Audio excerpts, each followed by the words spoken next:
2023 সালে উপজেলা পরিষদের অর্থায়নে প্রায় 1 কোটি টাকা ব্যয়ে গোমতী নদীর বেড়িবাঁধ সড়কে বসানো হয় 5 শতাধিক সোলার লাইট।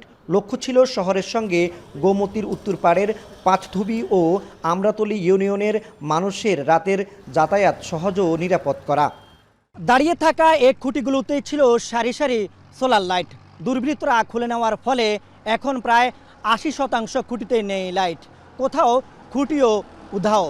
তাই বাসিন্দারা বলছেন, সন্ধ্যা নামতেই অন্ধকারে এই সড়কে সক্রিয় হয়ে ওঠে চোর, ছিনতাইকারী ও মাদক চোরাকারবারীরা। অনিরাপদ হয়ে ওঠে সাধারণ মানুষের চলাচল।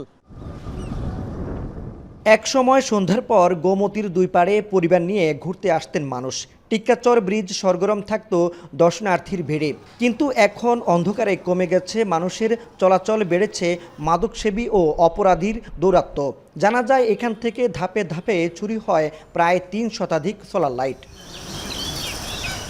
স্থানীয়দের অভিযোগ, অপরাধীদের নিরাপদ বিচরণ ক্ষেত্র তৈরি করতেই পরিকল্পিতভাবে সোলার লাইট চুরি করা হয়েছে। জনপ্রতিনিধিদের দাবি, এর পেছনে মাদক ব্যবসায়ী ও ভ্রাম্যমাণ মাদকসেবীদের একটি চক্র সক্রিয়। সোলার লাইটটি আস্তে আস্তে নিতে নিতে আমার কাছে নাই, একটাও নাই, যেটার মাধ্যমে বাতিটা জ্বলে এই বাতিটা ভেঙে নিয়ে যায়। কারেন্ট তার চুরি করে, তারা কিভাবে চুরি করে একমাত্র তারা জানে। তারা আমরা খুব টোয়াইতে আছে, কিন্তু ফাইন এটা প্রতিরোধ করতে গেলে আমরা সামাজিকভাবে তো সচেতন হইতে হবে।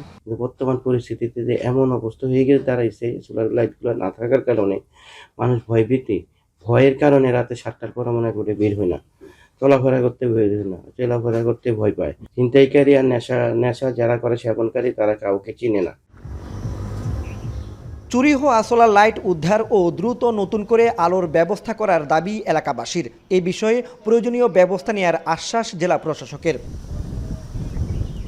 ভারত সীমান্ত ঘেঁষা গোলাবাড়ির এই সড়ক মাদক চোরাকারবারীদের ট্রানজিট রোড। দ্রুত ব্যবস্থা না নিলে জননিরাপত্তা ও জনদুর্ভোগ দুটোই বাড়বে বলে আশঙ্কা স্থানীয়দের।